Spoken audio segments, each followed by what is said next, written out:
How about this one? About 1 minute, we're going to give folks, because we changed locations from Wilson over here, we got a few.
Testing, testing.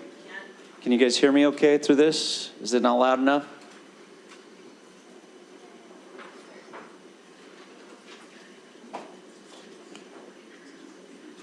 The ability to raise the volume on the microphone. I don't know about that microphone. I don't know. I can read the noise with this. But... Testing, testing. Can you guys hear me okay? Even without the mic, you're better. Well, y'all got in here super fast. You're quick. Good evening. My name is Ben Horsley. I don't know if this is working. Can you hear me okay? I feel like it's my new girlfriend here. So thank you for being here tonight. My name is Ben Horsley, the Chief of Staff and oversee community outreach and community engagement. I'm here with my partner, Steve Hogan, who oversees, he's the Director of Planning and Boundaries. We work together with what's called the Population Analysis Committee. It's made up of roughly 16 to 18 departments, chairs, individuals, parents who help analyze boundaries on an annual basis throughout a school calendar year. So we are here and are very excited to have the opportunity to engage with each of you individually and collectively as a group to hear what you have to say and to listen to the concerns so that we can take that information, collate it, and give it back to our Population Analysis Committee as they make a final recommendation to the Board of Education in the November board meeting. We've been working through this process since February of this year. It's a calendar year process. We started all over again next January and February timeframe. We're kind of about 2/3 of the way through that process, and we're so very glad to see great attendance at these meetings and participation. And so again, while we're here to answer questions, our primary goal is to listen and to hear what you have to say. And there's other people in the room that are also very interested in hearing what you have to say. So we have a couple of school board members here with us tonight. Connie Burgess, I see Chris Wynn, Clark Nelson, who represents the majority of this area that's under study, is over here. Julie Jackson, did I see Julie Jackson is over here? She's also a board member up closer to the Olympus and Skyline communities as well. And I know Karen Winder, our board president, is on her way. Did I see Nicole McDermott? I appreciate it. We've actually held over 80 different meetings throughout the calendar year, and our board members have been great to try to come to as many of those as possible. And we're grateful that they're here tonight. And again, we're all here to listen. I also wanted to introduce our superintendent, Dr. Rich Nye, and he supervises us and is a great leader and administrator for our district. We also have a number of employees present with us. So all principals, would you please stand, and then I can recognize you here. We have our principal, Lindsay Adams from Moss Elementary, Amber Clayton from Mill Creek Elementary, Nicole, sorry, we just talked on the phone 2 days ago. I'm so sorry. From William Penn, Ben Peters, we share a great first name. From Driggs Elementary, Kip Carlson from Spring Lane, and then Christine Christensen from Wilson, and Milton Collins, give me a big wave back there from Lincoln. He's heading up the back row for us as well. And then I see Rich Nilsson, one of our principal supervisors. Do I see any other supervisors present? Oh, Shauna Jensen, one of our elementary school supervisors. Did I miss any administrators here? Okay. Yes, I will get to him in a second. Yes, Todd Haber is our newly appointed business administrator. He will come on board. It's nice of you to show up here and be with us because he's technically not on the job yet, but that's what the kind of go-getter we're getting in our new business administrator. Business administrator is kind of like the CFO of the district, oversees all of our finances and manages and maintains that. So I also want to point out that we have Gonzalo here in the back. If we do need Spanish translation, it is available. So please, if you have individuals with your party, let's get them back with Gonzalo, and he can help with Spanish translation to make sure any of those issues are addressed. So that was a long list of introductions. And again, I appreciate you taking the time to be with us tonight. I'm going to go to this next slide and kind of walk very briefly through where we're at this time. Originally in January, we actually had 2 studies we proposed. 700 East Van Winkle Corridor study was one. There was a network feeder study that we actually ended up dropping in after the public meetings that we held in the spring. We took this study out. The study area is roughly along that corridor with, obviously, we have peripheral schools such as Penn, Rosecrest, Crestview, Cottonwood, and Driggs, along with all the schools in this area. Dan, do you mind if I mention quickly? Sure. When we're talking tonight, if we mention 9 schools, those are the 9 main schools in the study along the corridor. Oakwood, Woodstock, Twin Peaks, Spring Lane, Moss, Mill Creek, Lincoln, Wilson, Walker. There are some other schools lightly affected, but still affected. So when I refer to the 9 main schools, that's what we're referring to along the corridor there. Peripheral schools were included because we might make an adjustment on a boundary, and we want to make sure that we get their feedback and input, so we communicated and engaged with them. And so grateful for some of those principals to be with us tonight. So that's our area of study. Just to be clear, visited school community councils. We visited with the actual city councils, South Salt Lake, Holiday, Mill Creek, as we introduced this study. And the proposal was, how do we boost enrollment and ensure the success of all of our kids, that our families have adequate access to a school population that has the economies of scale and some of those resources within a school community to make sure that we're maximizing those opportunities for kids and families. We find that and we're going to get into this a little bit in detail in a second, so I don't want to hit it too hard, but we find that some of our schools within this area are struggling. And that's because very naturally, as a school district, we came to be in 1904. So we're getting a little bit old. And when you get old, sometimes you age better than other people, right? Steve Hogan and I are the same age, but I have clearly aged better than he has, right? So buildings, we see communities that come and grow, ebb and flow. And what we generally see is when a new community comes online, that our schools are overcrowded, right? And that we have a lot of young families within those schools. And then as they kind of mature and grow, those families stay there, but their kids move on, right? And then they're not replaced at the same rate with the amount of kids. So as a district, we are kind of, as a whole, we see more mature communities. We still see areas or hotspots where we have limited growth. Dave Gaddy, our Director of Transportation, is here too. Why didn't you? I asked if I missed anybody. You said principals. I'm here. And Dave's here. And he'll be here to answer any transportation-related questions too. Nicole is here, our board vice president. She does not want to be introduced, so sorry about that. My bad. We see communities maturing, and as a school district, we're not like Jordan, we're not like Davis, and we're not like Alpine, which are experiencing tremendous growth. We've already gone through that period. It was during the late 80s and the early 90s when we peaked at 78,000 kids. And at that time, we had roughly the same amount of facilities that we do today, even though we only serve 60,000 kids. So several years ago, we knew we were coming down this path. We had asked the taxpayers to raise their taxes to rebuild our facilities. And a number of those patrons came to us and said, are you going to really rebuild all of these schools that you don't necessarily need? And they're not wrong.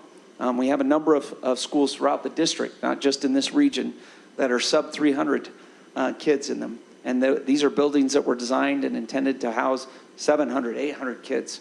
And so a lot of extra space, and that's a lot of expenditure unnecessarily. So as a district, we're kind of in this range. We're just right about the 60,000. We had an independent consultant come in after that, pre-COVID, and we actually paused our boundary studies, our population analysis studies through the COVID period because it would limit our ability to have these kind of meetings.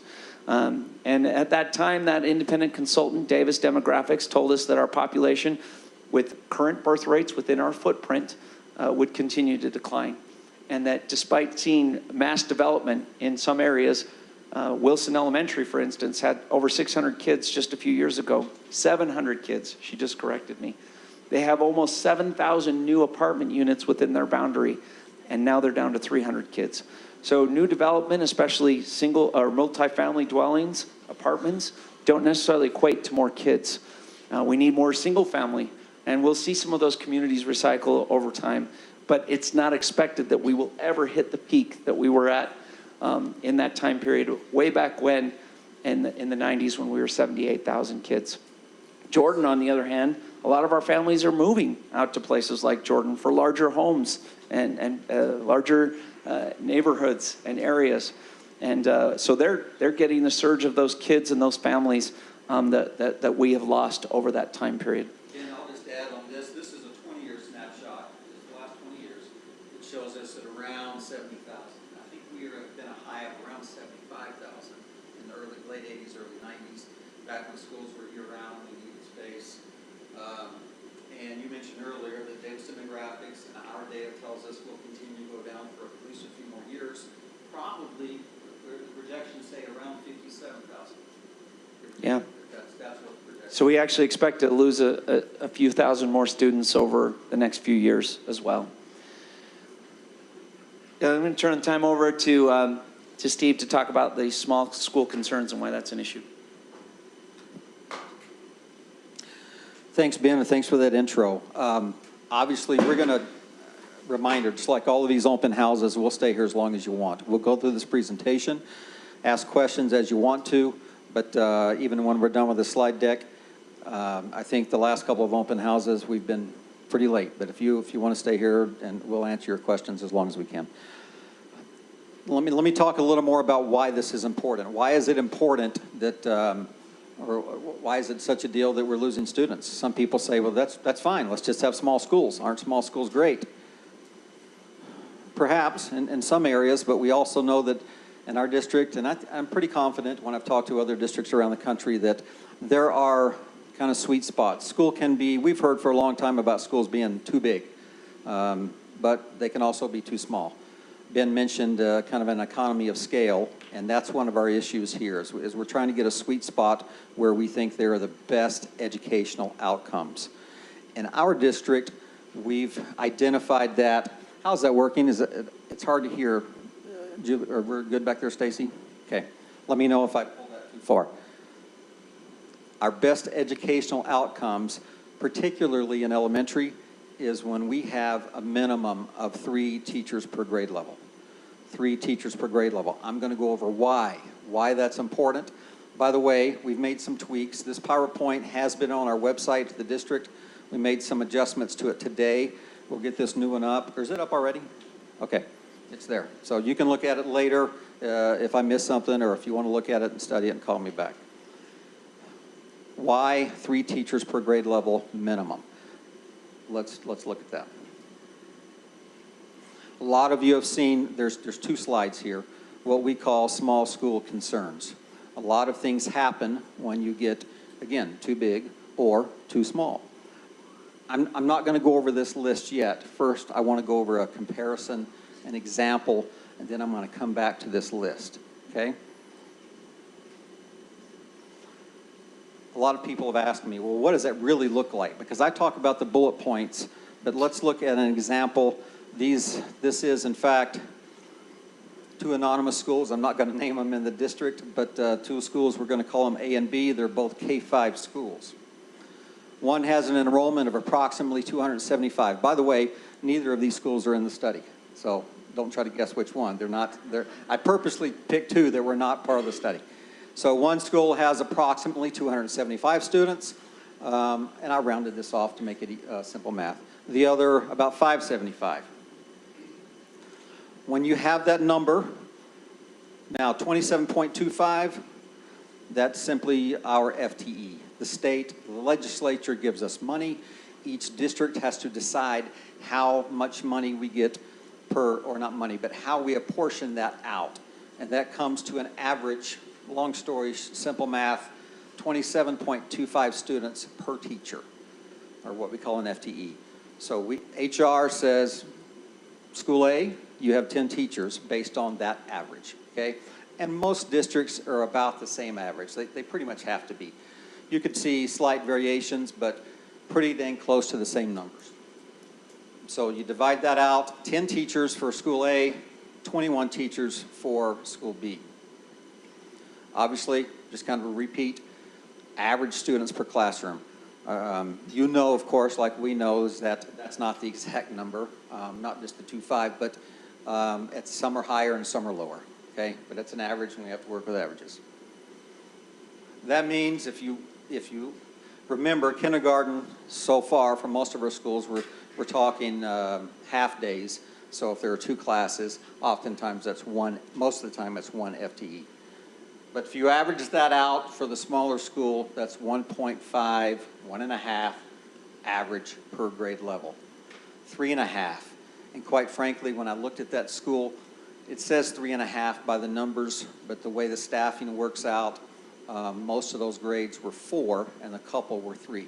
Every grade's a little different. Every school's different. Sometimes 2nd grade that year is small, 3rd grade is large. When the school, the principal and the school community council gets these numbers, or this FTE amount or per teachers, the principal and the school community council sit down and decide how they're going to handle that staffing, or in what grade those teachers' numbers are used. So if you look at 1.5, that means that at school A, some grades have 1 teacher, 1 or 2 may have 2, some have just that, 1.5. What does 1.5 mean? Typically that means a split grade level classroom. Okay? Now, simple comparison, but I wanted a lot of people to see what that starts to look like with fewer numbers in a school. There are other funds that a school has.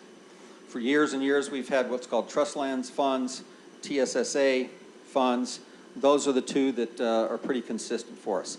The other one I went ahead and put on the bottom, the ESSER funds, kind of honestly federal COVID relief money. We still have this year, and I believe 1 more year, Ben, for ESSER funds. And those are per pupil also, but I separated that and purposely put an asterisk by it to remind everyone that next year is the last year for those funds.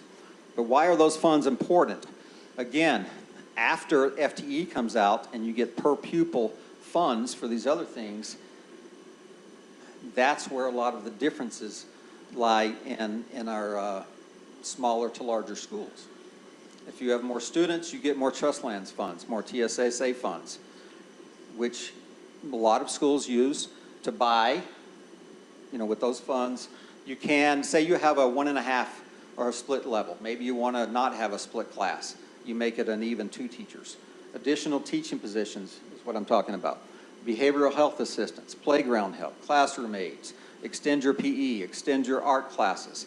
There are 12 to 15 other things that you can do with those monies if you have them.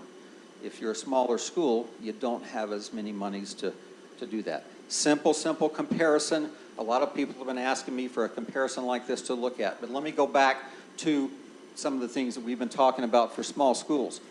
We mentioned split grade level classrooms. Some amazing teachers do amazing things with some of our split grade level classrooms, but yet they're still not ideal.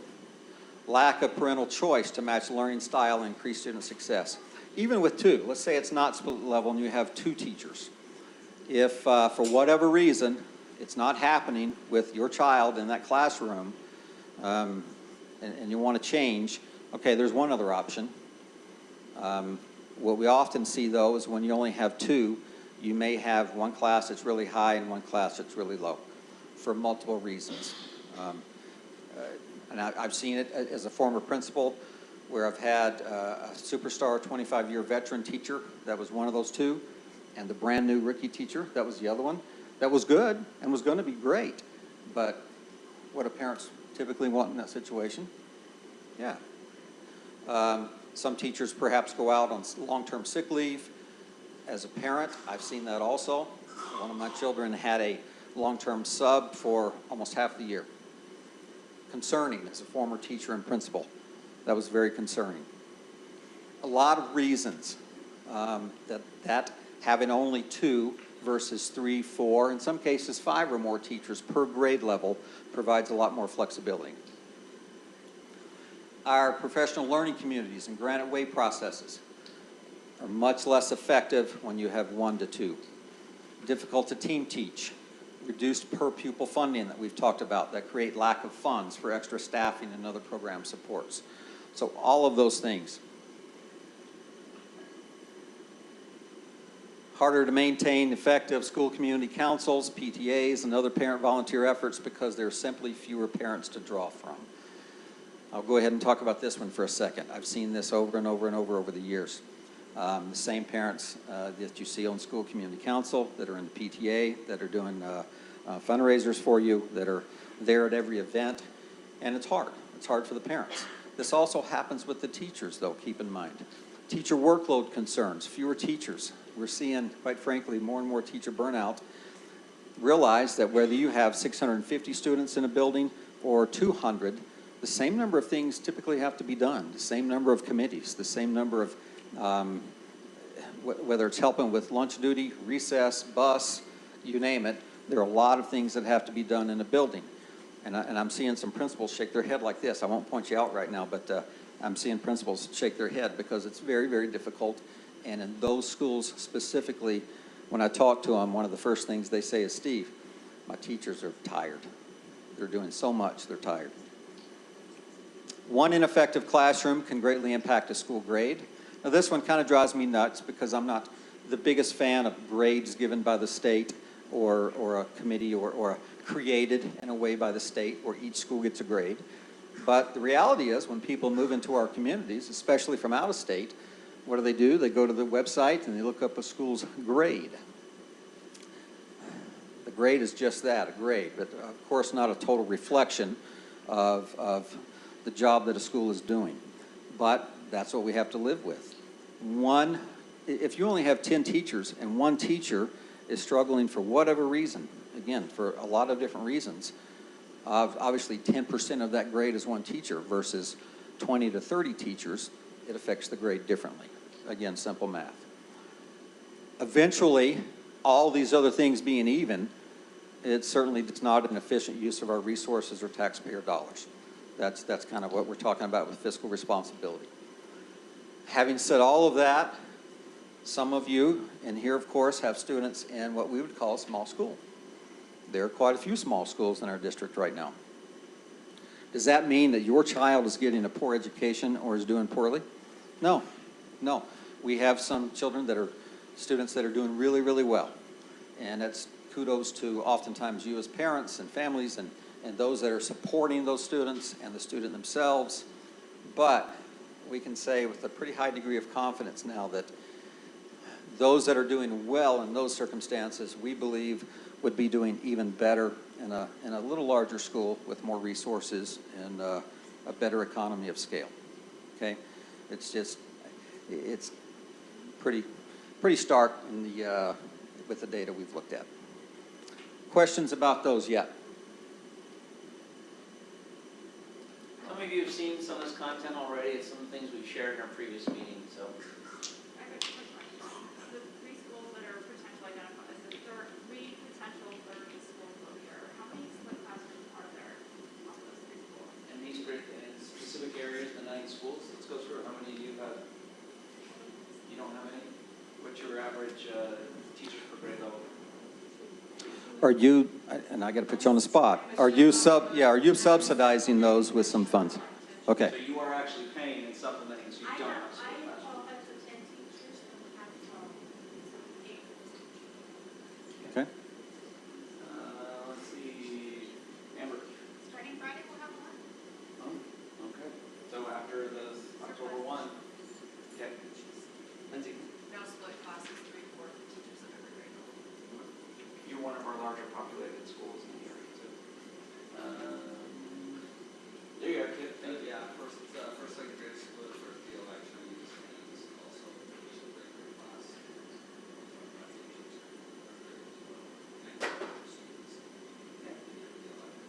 I would say Using that, TSSA funds also. okay. And probably Twin Peaks is in the same situation because they have been less students than you.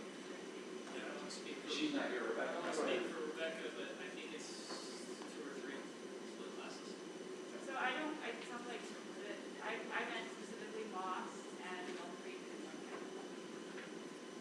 Those three Okay. schools, how many have split? Milton, you're back there. Right? Roger. Like we said, these are average concerns. They're not specific to each individual school. We're trying to look at this from a universal perspective because all of our schools are held accountable in the same fashion, regardless of the population size. So even if we weren't looking at school closures, we would still be looking at boundary adjustments to balance out populations so that they wouldn't have any experience these issues. Good question. Anything that's not going in life is not going. To the feed. We have a live feed going, so, sorry.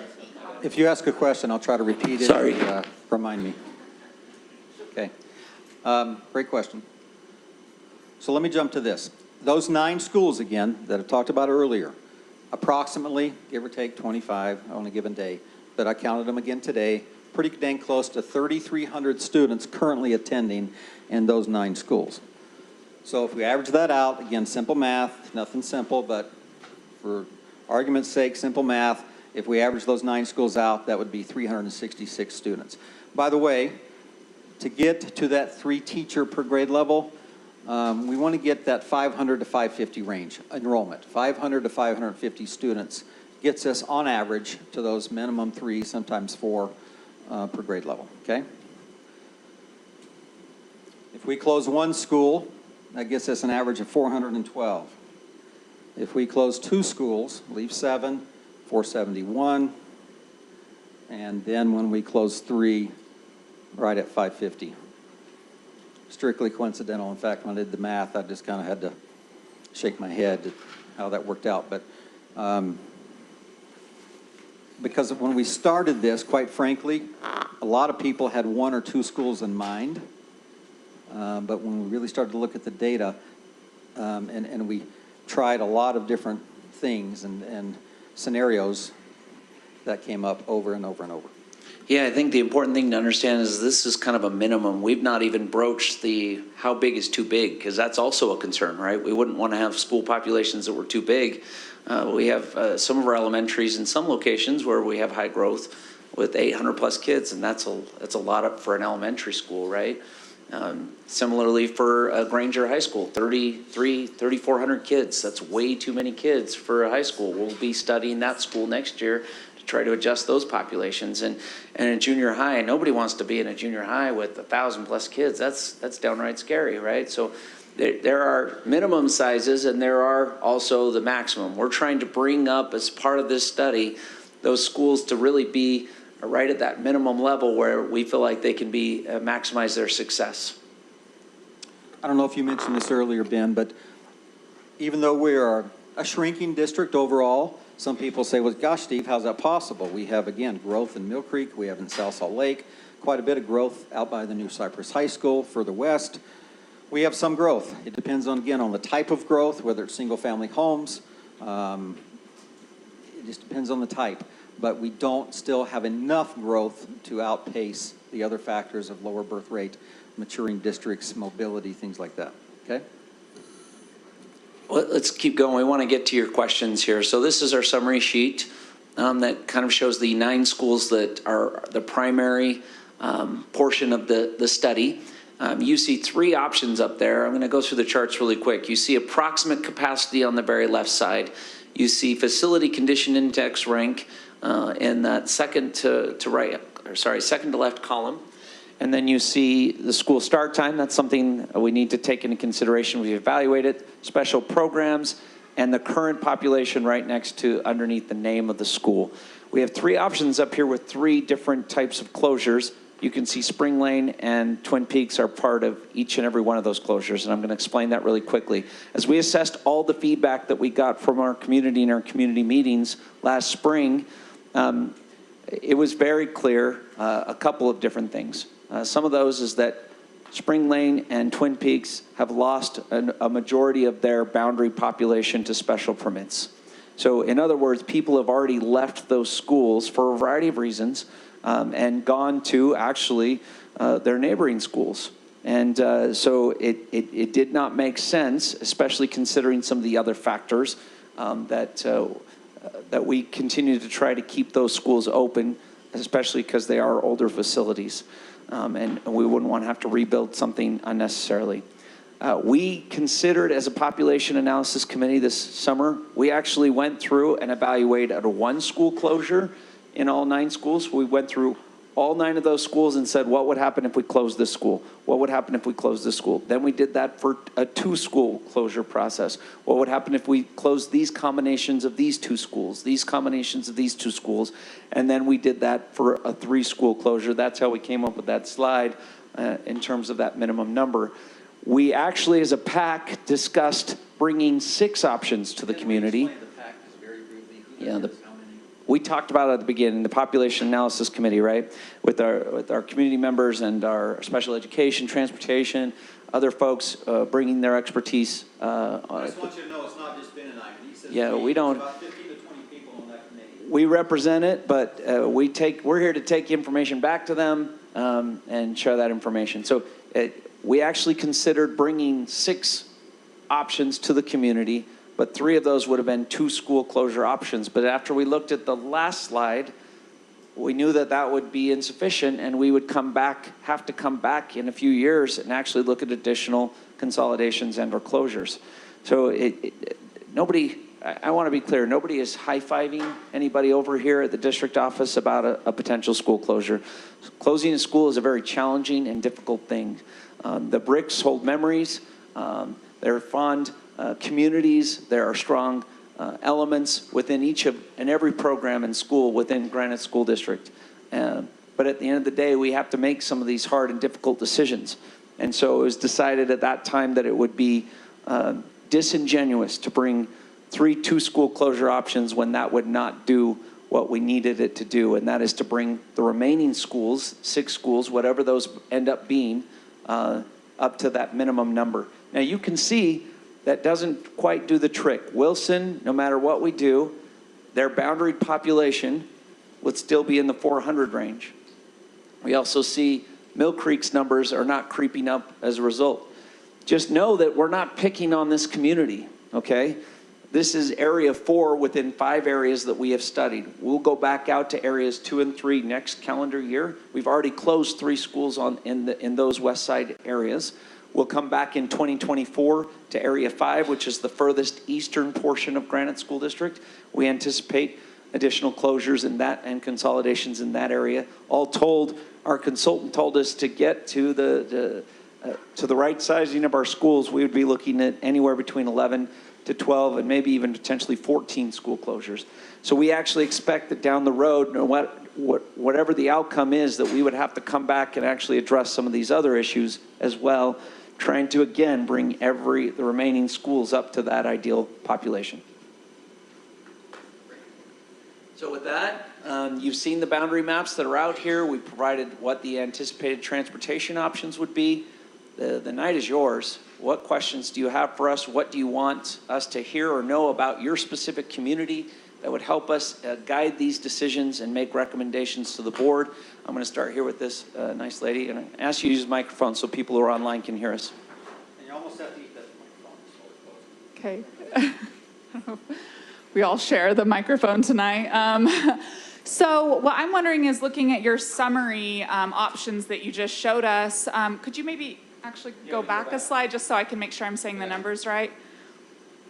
Thank you. So for example, you're saying your goal on average is to have about 550 students per school, but in one option you show Walker as having a potential of 695 students while keeping Mill Creek Elementary at only 390 students. You say, no matter how we've tried, this is kind of what we've come up with. Well, why not move 100 students to Mill Creek Elementary? Walker would still have 595 students, which would be over your potential average, and Mill Creek would be much closer to what you're hoping to gain. It seems like all of your options, you're just keeping Mill Creek low no matter what. Why not support that school and increase its population so that it can achieve the goals that you say you're trying to achieve? It's an excellent question. I'm going to take a stab at it and have, can you go to the first map, the original one? The very first slide. This is an excellent question, and I tried to address it on my last comment, but let me see if I can do it. Take a better, the map. Yep. So ideally, in any of these types of situations, as we look at boundary and closure decisions, it always comes down to having a sufficient amount of buildings, but also having them in the right locations. Right? So we want buildings to be where kids are at. We just closed Roosevelt a few years ago that's right here in this area, okay? And we made that adjustment. That actually did enhance Mill Creek's boundary a little bit. You've got Lincoln right here with a great deal of amount of students in this corridor. Right here, there's not, now that's not entirely true because this is the Bud Bailey area, but this portion, there is actually not a ton of students, right? We moved that school location to here because of new development, and we're actually tracking with our local municipal partners, single-family housing developments, multifamily housing developments. So as we rebuild schools, we're actually putting those in the right location as well, where there is growth and where there will be demand.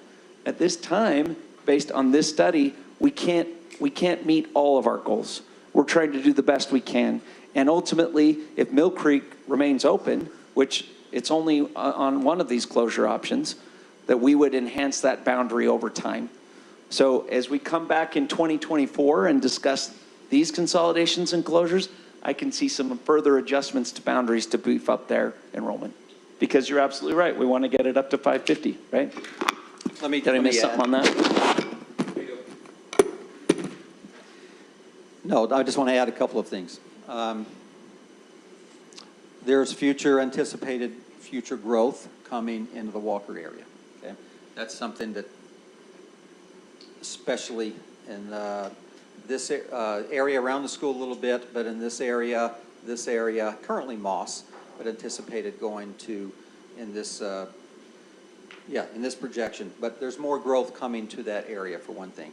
We don't have all those numbers up here, but we have to, it's not just one thing. If it were just moving boundaries to adjust simply numbers, man, if it were just that one factor, that would be great. There are safe walking routes, there are transportation issues, there are all kinds of issues that we look at, contiguous boundaries, again, State Street, 7th East, I-15, all of these corridors. Right here. Why is that a boundary unique to almost every school along there? We don't want kids going back and forth along that road, right? So one of our provisions, we try to create boundaries where we don't have to have kids walk along dangerous routes. So there's a number of those kind of factors we see in that area. And finally, I'll just say, when we had that meeting, it's my job as a director of planning and boundaries. Obviously, I kind of sit with maps and I game things out a little bit by myself. And I saw what I thought were some trends. So I see the same thing. I'm thinking, wait a second, why do I have one school big over here and one school small over here still? I want a different set of eyes, many more eyes on this. Maybe someone else is going to see something I don't see. So in the PAC meeting, we have about 7 or 8 different tables, 4 or 5 people at each table. I hand them maps, give them about an hour and a half, and I say, go. Let's see what you guys come up with. I was hoping they were going to see something I didn't see, find a way I couldn't find. Unfortunately, they saw the same thing I did. Is long story short, there are only so many options here when you take in all of the factors. From size to programs, program need, boundaries, busing, transportation, walking routes. So it's more than just balancing that enrollment. It's all of those things. Sorry, you were my first question. Came up here and then we'll come back here. One of the questions I wondered, because in our area we have some huge growth, but there are apartments. How do you judge whether there's going to be any students in there? I know we've had 3 groups of apartments in our direct area. And when I was working at Twin Peaks, the principal there, I says, well, we've got that new one that just opened up off of Van Winkle, thank you. And she says, that's the type that will not have children, and she was right. And I just wondered how you judge that, because we've got these 2 huge ones now where Kmart was. And I think, okay. If it's okay, Ben, what we'll do is have you ask the question. We'll repeat it for everyone, so maybe we won't have to pass the mic around. But your question again, how do we determine how many students, what is the student yield, we call it, from a certain type of apartment? I'm in contact with the planners from every municipality in our district. About every 6 months, I get info from them about residential development. One of the first things I ask is, well, tell me about it. What is it? If it's called market rate, that means right now it's pretty dang expensive. Young families can't afford $1,700, $2,000, $2,500 a month and have young kids. So every economy is a little different, and of course that could change eventually. But bottom line is most developers are building those for young professionals, and we're just not seeing those. The other way you can tell is what are the amenities in the apartment complex? Is there a lot of pools and gymnasiums, not a lot of green space? You can see what the apartment complex is trying to draw in. And if they're townhomes or there are open spaces, or if they're 2 to 3 bedrooms, generally we see more kids, right? And so there's some of those kind of things. It's not a perfect science. We just try to do the best we can with respect to that. But yeah, that's kind of how that works. I'll just add one more. Christy, you know this. In Walker's area, we had an area complex called South Park. Still there, but sorry, what did I say? Walker, sorry. Wilson. Anyway, there were quite a few, 75, 80, 85 students, at least 100 from that one development. They decided to change that. They gutted it and changed the type of person they were attracting. How many do we have there now? A whopping 2 versus 100 students. So again, just goes to show, just because you see development doesn't necessarily mean we're getting students from those. If you're going to pay $2,500 a month, wouldn't you rather be in a house or another location in a different area, right? Repeat the question for me. Yeah, I'm going to come out here. So I'm from the Spring Lane community, so we're obviously closing, and at least 1 or 2 of the schools, I know we're talking about the schools, so I do know the effects of small schools. I'm in the PTA. I'm one of 6 parent volunteers that's always there at the school. So I feel those effects, and I understand the closures. But what we haven't really heard much of is like those programs. We're a dual language program. Mill Creek's a dual language program. So kind of your guys' ideas and thoughts, is that going to be continuing? Is that a conversation that's being had that we, I guess, haven't heard? I understand the numbers have to be about school closures and stuff, but I'm more concerned about the program that we've invested in as a family. It's an excellent question. Let me, we anticipated that would come up. We did not discuss that in the spring because we did not want to delineate that we'd made a decision already, right?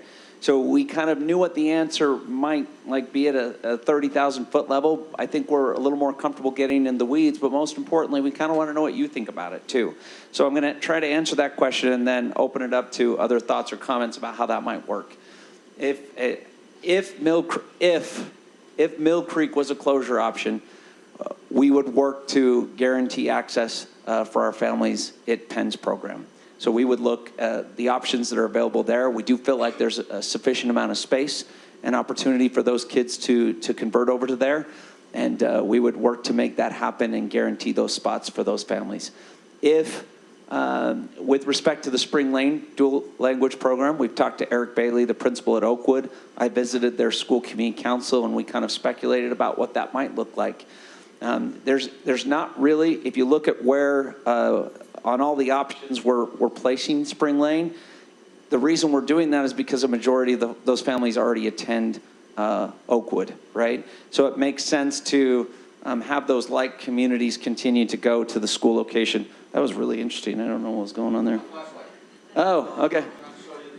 That's cool. I was like, I didn't know what was going on. So it's expected that Oakwood, this has been considered a school level program in the past, right? With minimal district support. I will tell you since I've been with the district in 14 years, when those programs first started coming to fruition, we literally just graduated the first last year graduating class of dual language kids, right? That's how new and fresh this program is, only 14 years into it. We would do things much differently knowing what we know now as opposed to what we knew then. At that time, we took that program and offered it to schools as a way to draw more kids to those schools. And that's not generally what happened.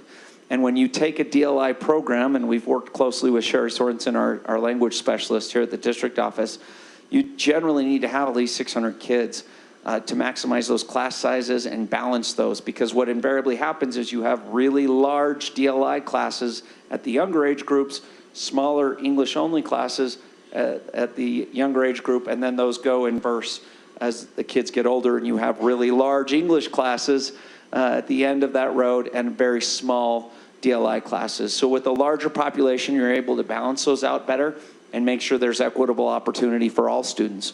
So ideally, Oakwood feels like the best landing spot for that. We would, at a minimum, want that program to run for an additional year, inviting new kids to participate, give it our best go in terms of adding resource, publicity and other information to maximize and make that program strong. And then at some future year, in the fall of 2023 or later, after the Spring Lane community has fully kind of become part of the Oakwood community, go back and evaluate that with the community and see how things were going. What I don't want is somebody next fall with the Spring Lane closure simply saying, we don't want this program here, let's just cut it off right now. We know what happened to their school, because what happened at Spring Lane is very different than what will happen at Oakwood when you actually have a sufficient population to house a program like that. So we really want a full year of that program and maybe even longer. But we're very interested also in terms of what the community's feelings are about that. You were here, and then I'll come back. How much time do I have? 5 minutes? 5 minutes? I have timed myself with my notes. Hopefully it'll go by faster, especially if you're not from Mill Creek. Take your time. Okay. Take your time and say every word. Hola, me llamo es Abril Flores y soy el presidente del PTA de Primera Mill Creek. I'm also Hispanic, lesbian, with a master's degree in education. I share this information with you because our stories matter, and the same holds true for Mill Creek. I also share my personal details because representation matters, especially in a school where people of color are the majority. On a daily basis, our students not only hear people that sound like them, they see people that sound like them in esteemed positions, professional positions.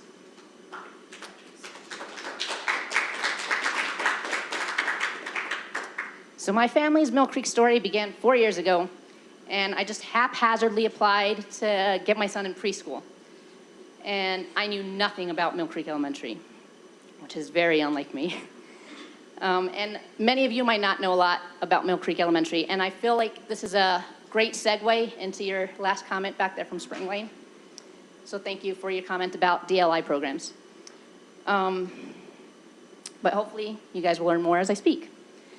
I asked a friend who was a long-time student of GSD. She evolved into a very active GSD parent and is now still a GSD resident. What do you know about Mill Creek Elementary? Because I just enrolled my kid there.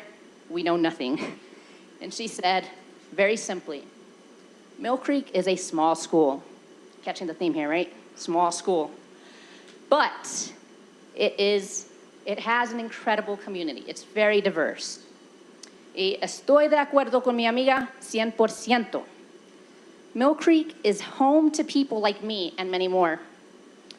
We're home to community members who are transgender, gay, black, white. My son might be the whitest kid there, but he says, Mama, everybody's a shade of brown. I'm just the lightest shade of brown. We also are home to LDS, Christians, Muslims, and more. We're home to single-parent families, multi-generational families, traditional families, blended families, homeless families, families where grandma is now the legal guardian of her grandchildren, families who live in poverty, and families with parents who are both doctors. In an article titled Friending Bias, published by the New York Times on August 1st of this year, Raj Chetty, an economist at Harvard and one of the 4 principal authors on the study of upward mobility, states, growing up in a community connected across class lines improves kids' outcomes and gives them a better shot at rising out of poverty. I think we have about 20% of our families living in poverty, probably more for Lincoln and Moss. Nuestra comunidad tiene 306 estudiantes que hablan 16 idiomas. Do I need to translate? Sorry. I'm used to doing the opposite, trying to help my Spanish speakers instead of my English speakers. We choose to be at Mill Creek Elementary. This includes our dedicated faculty and staff, some of whom are here tonight.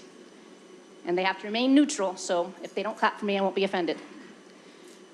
Extremely supportive principal, Amber Clayton, and we have 109 PTA members.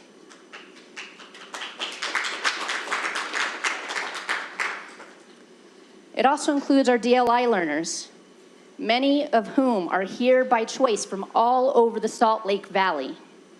We have people that live in Immigration Canyon, people that live in West Valley City, people that live in South Jordan, West Jordan, Murray.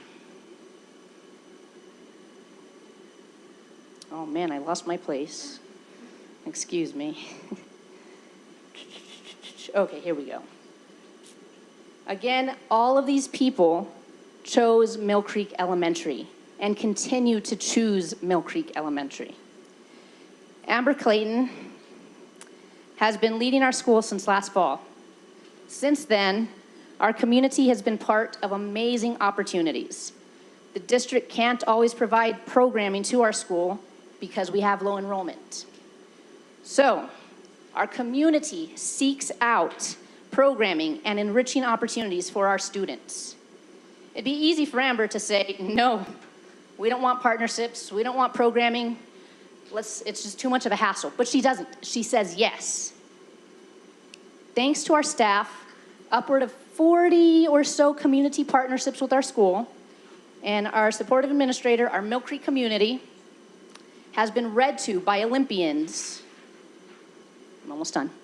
Installed a free book vending machine in the library. We've installed a free lending library on campus. We've installed a gorgeous and one-of-a-kind outdoor garden classroom.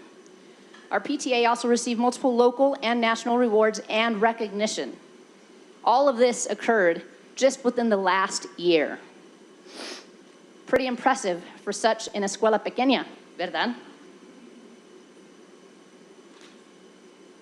Moreover, our students show improvements in academics over the last year across all categories.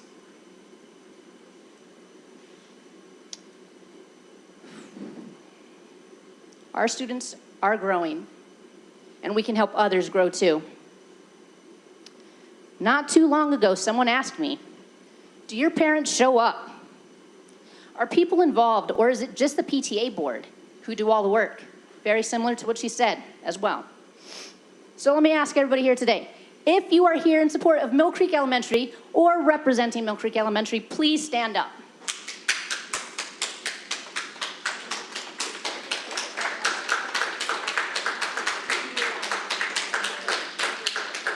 Our community at Mill Creek Elementary shows up.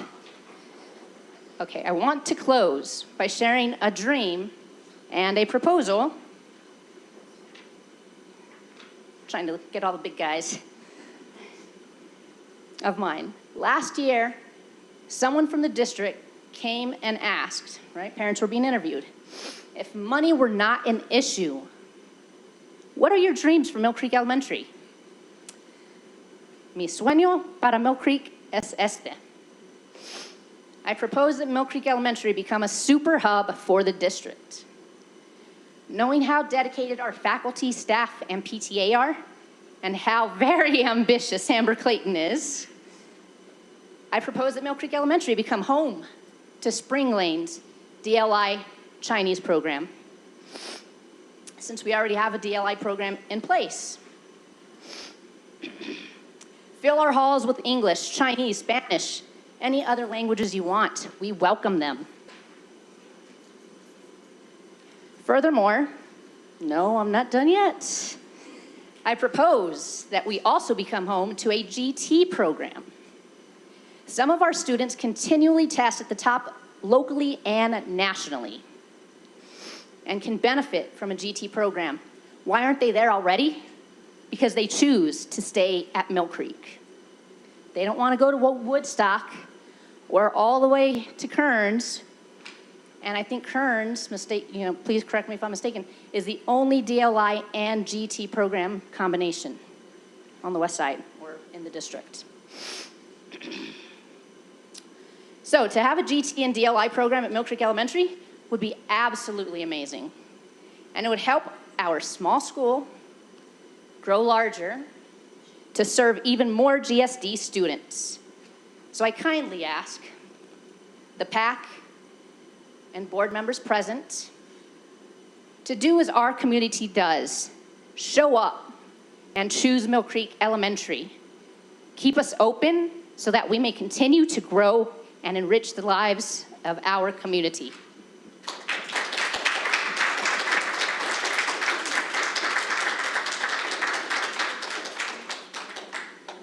Thank you for that. I wanted to, you brought something to my mind and I wanted to share that I thought would be appropriate. I want to go back to, wrong. That is not working. It looks a little frozen. So on the slide that shows all the comparisons and numbers and the estimated enrollment, I want to, this one. You brought up something that I think is pretty critical because, and it goes back to her comment previously. When we look at these numbers for Mill Creek, those are probably artificially low because this is only the estimated boundaried population. So I actually, if Mill Creek remains open, would expect those numbers to be higher because you do have other programs, right? And I would expect some of these others to be adjusted as well by virtue of open enrollment, other programs that might be, which is why we listed them here, at those respective school locations. This is only, we don't have a crystal ball to kind of guess people's behavior, so we try to only guess based on what the actual anticipated enrollment is based on where people currently live, right? Does that make sense? I know I just had the floor, but I also have one thing to say. I've spoken to many of our DLI parents, and again, they come from all over the valley. And I said, if we close, what are you going to do? We're going to go to our boundary school, which may not even be in the GSD district. So if you want to see what that data looks like, it's currently on the web page off this slide deck. All that content, we have a breakdown of where kids are coming from at all of these schools within the boundary studied area and where they're going. And we're actually going to update that after we get the October 1 accounts this next week. It's probably going to take a week or so for us to update those charts to get a better figure. So even the current enrollment, that's of actually last May. We hope to update that with new figures after the October 1 count. So that's a good point. We're going to come back here to, did you want to add anything? Did I miss? Okay. So I am a Moss parent. I am new to Utah, and my daughter is on an IEP. And March 25th, I did speak to the principal at Mill Creek and was actually denied the dual enrollment program because my daughter's on an IEP because of funding. So I do find it interesting that you would like to close a school that is offering a program, but yet denying services to a child on an IEP. Where exactly is the special education funding going, and where do you expect to put these children who are on IEPs when you're currently denying them placement? I don't know the answer to that question, and if I did, unfortunately, I wouldn't be able to answer it in a public sphere because of privacy concerns. That being said, I'm happy to address that after the meeting and discuss that with our principal there and make sure your question gets answered. Thank you for coming tonight. I had somebody over coming around.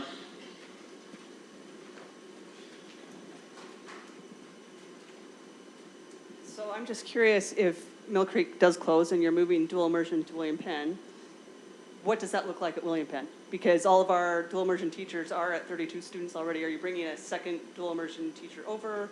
How do you maintain that so that everyone is served? You want to take this? I love that slide. Again, the question was, if Mill Creek is closed and we combine or have those students that are currently at Mill Creek combine with Penn, how do we accommodate that? I've sat down with Sherry Sorensen. I've visited with Nicole. We've made several what I call assessments of the school, where we walk around and look at every classroom and see how that works. It'll work. There's combinations of classes and classrooms. There are, even this year, we were a little concerned about it last year. This year, your enrollment is down a bit. And there are a number of special permits, but long story short, and I could sit down maybe and get in the weeds on the enrollment and show you later, but is there room? Yes, there's room. Well, I'm not talking numbers. I'm talking specifically dual immersion. Like, I know the numbers can be accommodated, but they can't be accommodated with only one dual immersion teacher per grade, which is what we No, you would have to add a dual immersion teacher. So there would be 2 per grade. Is that what you're saying? Is that how that would be? However many it was necessary. Of dual immersion, but I mean, like, really, how do you, if you've got completely full dual immersion classes in William Penn and So we supposedly have upward of 200 DLI students at our school, Right. not including siblings that will go into the program. Because I understand that just pure numbers wise, it works. I'm just wondering specifically, do you bring in 2 dual immersion teachers per grade? How do you accommodate? We'll have as many as it takes to accommodate the current dual immersion students. Remember that programs and teachers and resources follow kids, so it wouldn't be a matter of funding. The funding would be there. Nicole would work with her. If that was in fact the closure, then Nicole would work with her school community council to create a plan with the anticipated FTE to address the next year's enrollment. And we would work through that with her to make sure she had the help and support on that. I know you. Yeah, you sure did. We're going to give you a chance. I just want to make sure everybody has an opportunity. This is just more of a comment that, and I don't want to offend anybody by saying this, but William Penn is not Mill Creek. The DLI program at Mill Creek serves families that are bilingual, where Spanish is the primary language, and that is not the case at William Penn. That DLI program serves a different population of students, and at Mill Creek, it's really amazing to see all the faces of the children, and our children won't see that at William Penn. So William Penn is not a replacement for the Mill Creek DLI program. I just want to compliment that in saying that the dual immersion program at Mill Creek is very unique because it brings up like a lot of people from a lot of parts of Latin America, and that enriches the experience of the DLI program. So why not to invest in a community that already has like that demographic? Coming back here. I gave you a chance. I just want to make sure before I come back over here again. You're not going to ask me a FERPA question again, are you? Just kidding. That's a privacy question. Well, I don't care about the other children on IEPs. I'm sure that's their parents' job. I just happen to be a helicopter mom. Poor Miss Adams, I gave her a run for her first year as principal. I'm so sorry. I would ask, as we are combining all of these schools and trying to get so many students, as a parent myself who's disabled with a child with a special needs, you know, herself, and thinking about all the other children in the district that are going to be thrown together with special needs, how exactly does this district expect to enforce all of that, especially since just last year in Utah, they passed that we can now use special education funding for non-special education purposes. Actually, I think that bill failed, if I remember correctly. SB 127? You remember, Todd? Correct. It would be in violation of federal law to use special education funding for general education purposes, and there was some confusion with respect to that particular piece of legislation, whether it would do that or not. So that's a legitimate question. I want to indicate at this point in time that special education has a prominent part of population analysis committee. And so as we have gone through and analyzed potential options, our special education folks are there in the room saying, if this were to happen, this is what we would do. These are the resources we would provide. We anticipate a wholesale overview, whatever decision the board ends up making, analyzing our partnerships with local communities, with Mill Creek City, with Promise Partnership in South Salt Lake, United Way, all of these groups to come and get in the same room. We've already had some of that dialogue already in anticipation of obviously some of the closures that are here, and knowing and understanding how Title I schools would be impacted. We need to go through and assess how all those resources would be reallocated for the remaining schools. And special education units are likely to shift to meet wherever those populations reside. And so obviously we try to wholesale district level programs where the students are at to the highest degree possible. Ben, I'll add, that really is the purpose of the PAC and why we have 15 to 20 people there. I've met personally and in the PAC, but with, again, Child Nutrition Services to talk about our CEP programs, our Title I, free and reduced, special education. I met with their leadership twice in the last week. Transportation, curriculum departments, you name it. That really is what makes up the Population Analysis Committee, is a strong-headed, quite honestly, a strong-headed director of each one of those that is advocating, as they should, for the students in their areas and trying to balance out the needs of all of those. And so earlier, you asked the question about how do we just move lines to balance out numbers. Numbers are part of it, but a big, big part of this is trying to consider all the needs of all the students and all the programs, DLI, ALC, you name it. And I'll just tell you now, guys, I wish there were a perfect solution. I wish if we looked at this long enough, we were going to find the magic combination that was going to balance all of these schools out and make them large, and every student was going to, and every parent and every family was going to love it. I haven't found it yet. If you find it, please let me know. I would love it. But, and I'm not, that's not to be a downer. I'm trying to emphasize that, please believe me, it's the hardest part of this process is the numbers are one thing. We are trying to balance the numbers, but there's so much taken into consideration.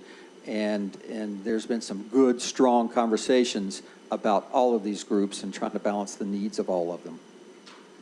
I just want to come over here, right? And where'd she go? Karen Winder, our board president, was here, and she just stepped out for a phone call. So if she asked, I recognized and introduced her, okay? It seems like you are needing to close 3 schools, but that is a given. What I would like to know is you to put the map back on the board and say, where are those children going to be going? Or is it going to be a parent choice? So if you pull up the summary sheet,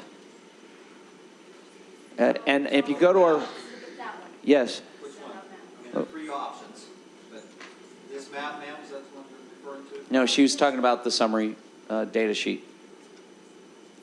Were you talking about this, ma'am? Well, it just seems like the Plan A to close Twin Peaks, Spring Lane, and Moss, they're all right in the same, kind of the same area. And then Plan B, the only other one is the Twin Peaks and Spring Lane, but it's Lincoln. And then the Plan C is Twin Peaks, Spring Lane, and Mill Creek. And it seemed like that they were all kind of in the same area. And I'm already to the next step of this. Oh, no, it's okay. I'm a retired educator, not in this district, but I've been in a lot of these kinds of situations in Salt Lake City District where we had declining enrollment as well. But I think that taking 3 schools that are all, basically their boundaries are connected, and saying, now where do these 3 populations of children go? Do they go to the next level of schools that you'll be worrying about next year? Yeah. What happens to those schools that are also close together in boundaries? That you're proposing to close. At this point in time, Including Mill Creek. yeah, at this point in time, there's kind of a side conversation with respect to Moss and shifting their feeder, that region over to Bonneville Junior, because Granite Park, in 2 of the options. Options A and C has Moss. Options A and C, if you'll notice on the maps, and the information on the side over here. I just added these bullet points in this information. That's where, on the charts out there, so it'll be yes, easier to read. and it's on the website. But Oh, I think you've misunderstood. I'm saying, where are the children that are already in elementary school with the schools that are closing? Where are those children going to end up? The children, I understand the children at Mill Creek, if they're dual immersion, they'll go to William Penn because there is a. so a regular boundaried school. So if you look at the map, the hatched or striped areas and the arrows help indicate or point to in their different scenarios who goes where. Mill Creek boundary, that would be boundaried up to William Penn. Okay. And the lower portion would be boundaried to Lincoln. Okay. And so The upper here's portion same to thing. Wilson. These I areas. didn't see those arrows. Yeah, those would shift over to Moss. This section would shift over to Walker and all the proposals. So it's kind of hard. You got to look at it a little carefully. Yeah. So if you, Well, I couldn't find it on your website today, so. I would say this, all these maps and data points, as we went through the public comment process this spring to kind of talk about this process, we got great ideas and feedback on different types of data sets. And there are lots of data sets on the website, including that open enrollment data, where people are going. And so again, we are trying to guess, our best guess, in terms of boundaried populations on that summary sheet. But at the end of the day, those numbers are not going to be, you're going to come back in a year from now and you say, well, that's not what it was. And I'm just telling you right now, I know it isn't. Because at the end of the day, a parent's going to have a situation come up and special permit to a different location, or they're not going to want to be part of the dual language program anymore for some reason and go back to their home school, right? So these things are all a constant ebb and flow. They are, and I'll just add to that again. Yes, we look at the boundaried students, but here's one example. So again, if you're looking at Spring Lane, most of Spring Lane here, well, a lot of those students are currently attending other schools, permitting out, including Oakwood, so you're familiar with that. Well, the question we have to ask ourselves is, okay, if the boundary changes and the boundary becomes Oakwood Elementary, do they like that change enough to come back? And so we're having to, not, I should say read people's minds, but we have to make some educated guesses on some of these. We know what boundaried students are. We know how many students are currently leaving, but we also have to balance that out with anticipating decisions the families will make based on these boundary changes or program changes and a lot of things. But I'll just add finally that I think we've gotten pretty good overall at a district after decades of doing this, projecting overall. You see this little statement here, all projections are estimates. The reason we call them projections, I wish I had that crystal ball, Man, do I wish I could tell you exactly how many were going to show up and what families were going to choose to do. Finally, I'll just say, if you've been with us from the beginning of this process, especially in the other study we had earlier, so much, we're an open enrollment state. Parents, families can choose where their students go to school, assuming there is room at that school. That's difficult. It's difficult to read those minds. We have professional economists that's their livelihood, is to predict what the economy is going to be a month from now, and they're terrible at it. When is the recession going to happen? When does inflation stop? All those things, lots of guesses. Don't get us started on But, yeah. But I will say that I think our track record has been pretty good overall to help anticipate a lot of these moves and how many students are going to be where. I would just add to that comment too, is there's no such thing as a perfect plan, right? The idea is that we're constantly evaluating and making adjustments to boundaries over time. And so you can see little incremental things that might happen or occur over or different future. I would also indicate that the lower the socioeconomic status, higher poverty, the lower the open enrollment. We see that across the board. The higher the socioeconomic, the higher the open enrollment. So when we come back in 2024 and analyze those, some of those higher socioeconomic areas, you can see the challenges that presents. I think, can you hear me? Yep.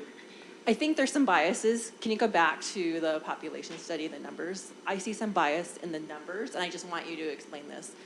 In option A, when you have Moss being closed, you only increase Mill Creek's enrollment by 35 students, but Lincoln's enrollment increases. I live next door to Moss, but I go to Mill Creek. So now you're telling me you're going to close Mill Creek, close Moss. Only 35 students from my neighborhood are going to go to Mill Creek, but the other 275 families are going to drive 6 blocks further to Lincoln. That doesn't make sense. I think there's some bias there. I also think that Mill Creek is the only school that feeds into the Olympus High School network, where the other schools feed into the Cottonwood network. I feel our school is unfairly bunched in with these other schools. I think the study is valid, but our school should not be in this study. So again, the numbers that you're seeing here are just based on projected students who actually reside within those boundaries. So a number of those kids, let me just pull a random figure out of here, because I'll just take Oakwood, because nobody's talking about Oakwood. Okay, and then option 3B, their enrollment of students who reside within that boundary, based on our current number, the data within our system, is 550 kids. Is that what their enrollment's going to be? No, because if you look at the data we put on the sheet, we already have a number of kids who special permit out of Oakwood, right? And we have a number of kids who special permit into Oakwood. So we're trying to take this figure over here on our approximate capacity, leave a cushion to make sure that we're addressing these estimates, right? And that it's always based on that other disclaimer that we had on the other chart to give our best educated guess. So you're right, again, this is boundaried people, but with DLI at your school, you're going to have more kids at your school. And in fact, you probably will be closer to the 450 mark if Mill Creek remains open. That's just the boundary kids, and not all these kids will go to Mill Creek, right? We just heard about a mom, special permitting. You're in Moss's boundary, right? I got to step in for a second, because Ben and I do this together. His specialty obviously is communications and is chief of staff. Mine, I deal with the numbers, and sometimes I don't keep you completely in the loop. So one thing, sorry, I just heard that I want to make sure is clear.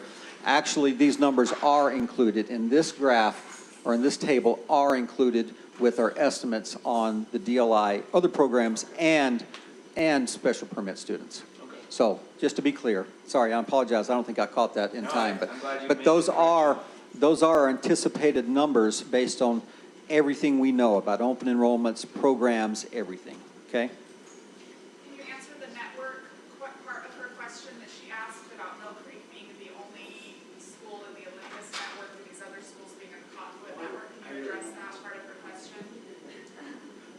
So if you go to the Davis demographic data and their report from back in 2020, they broke out the areas based on their statisticians and their reports and their data. So they categorized each area of the district into 5 areas. They were not taking into consideration network. When we come back in 2024, it's going to be a combined Olympus Skyline with the touching the Cottonwood network. That's not what they're giving us. Straight up data and numbers. They're not worried about. They're trying to divide that based on the most common sense approach from a numerical standpoint, not necessarily where students will feed and whatnot. So we're a large suburban school district, which means our feeder patterns, where elementaries go to junior high and junior highs go to high school, don't always work out perfectly with main roads and transportation routes and other things. So sometimes we do have to overlap. For instance, we have split feeders, where part of a school goes to one junior high and a part of, the same part of that school goes to another junior high. That's why we can't keep this strictly to one feeder pattern, because of just we're a large district, and I've tried that before, and there's just too much overlap in the other factors from, again, like we mentioned earlier, all the factors combined, there's too much overlap in the feeder patterns to just focus on one high school feeder, if you will. Bella Johnson. I appreciate numbers. I appreciate business decisions based on finances and what can be funded and everything. But from a parent perspective, so I have owned my house in Mill Creek for 20 years, and I have 4 kids who went to Mill Creek. The oldest is a sophomore right now at Olympus High School. And all of them went through the dual immersion program. They loved it. I'm actually Polynesian, not Hispanic. Most people think I am. But our kids speak really good Spanish for having gone through that. Super grateful for everything that I've learned and the efforts that have gone into that. I'm from Hawaii, so I'm not super familiar with Utah schools aside from my kids being here. But I went to a small school. And so I understand numbers and finances and how these things work as a business owner. But there's something to be said about the camaraderie and the community that's built in a small school that you can't touch from big schools. My husband did grow up here, and I mean, I'll walk and I'll see people from my high school in Hawaii that's so small, and he's like, how do you know everyone? I'm like, I don't, but I recognize people because of that small community. And similarly, as my kids have grown up from Mill Creek and gone to Evergreen and then gone to Olympus, they know all the people from Mill Creek because it was a small school. When you scale up these numbers, which I understand are economically helpful, and then you have a school of 700 kids in an elementary school, they're not, I would venture to say it's hard to bond. It's hard to create that community network. You no longer have people in the same classes going through. And then my other comment is, because I've lived in the same community, my kids walk to school. I mean, I'm not one that's, in some other district coming into Mill Creek. But over the years, it's been really interesting to me with my neighbors. And I love all my neighbors. Again, 20 years, we've got good relationships there. But in a higher socioeconomic community where people have a lot of money, and when it's an open enrollment state, none of my neighbors have opted to go to Mill Creek. And that's really interesting to me. I don't mean to. I am of color, and I have no problem sending my kids to Mill Creek. In fact, I have loved that they have such a variety of diversity in all kinds of ways, not just racially, but we have, my kids helped with the kids who have hard of hearing. I mean, it's just been a beautiful community where they can be among people who are different from them. And I find that over the 20 years, people who don't feel comfortable with that type of atmosphere have sent their kids to William Penn. Everybody that I know that's in our neighboring community sends their kids to the nicer schools because the Mill Creek is ghetto, which, I mean, if that means because we're brown, then that's maybe some of the categories. I don't mean to push that out there, but that's my experience, and those are the communication and the conversations that I've had with my fellow parents within that actual community. And it's frustrating in some ways because I'm like, you have an elementary school that is full of diversity that potentially will be closed to have all these diverse kids. Then if you're north of or east of 13th, I think, You're then going to be pushed up into William Penn, which is primarily white school. Will they feel comfortable? Will they stay in a dual immersion program if it's not feeling like they look like them or feeling like they are like them?